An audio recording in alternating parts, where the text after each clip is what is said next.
কে বাড়ি গো? ভাই আমার বাড়ি তো কুমিল্লা। তুই আমার চিনিস নি?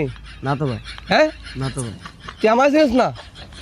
সুন্দরবন পার্টি আছে না, পার্টিতে একটা আসার দুম ফালা দুম নিচে বানবের মাফিয়া ছিল, না তো ভাই। আমি বানবের মাফিয়া।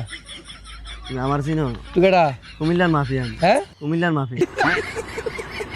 কিং কিং মাফিয়া এক নামে সবাই চিনে। আমি কুমিল্লার মাফিয়া। আমি যদি হ্যাঁ? তোকে একটা কল দিই তুই জানোস নি, তোর ইয়ান্তে উড়াই লয়ে দেবো গা। কল দে। আচ্ছা দাদা।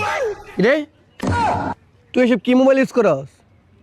এই যুগে এসে কেউ এসব মোবাইল ইউজ করে? এই দেখ Oppo A6s Pro। চল আমরা কয়েকটা গ্রুপ ছবি তুলি। এই মোবাইল দিয়ে অটো জুমের ছবি তোলা যায়। এখানে আছে ultra wide selfie with AI auto zoom. সহজে বললে রেগুলার ছবি তুললে পাচ্ছি এরকম ভিউ। আর যখন স্ক্রিনে বেশি মানুষ অ্যাড হয় অটোমেটিকলি ফ্রেমগুলো সবাইকে ক্যাচ করে। আজকে সারাদিন আমাদের সাথে ভালোই সাপোর্ট দিচ্ছে জোস ব্যাক ডিজাইনের ফোন Oppo A6s Pro। ফোনটি দেখতে যেমন সুন্দর, ফোনের ফিচারগুলো এক একটা অসাধারণ। Oppo A6s Pro তে 7000 mAh লাগছে ব্যাটারি দেওয়াতে পুরো ট্রিপে আমরা চালিয়ে অনেক মজা পাচ্ছি।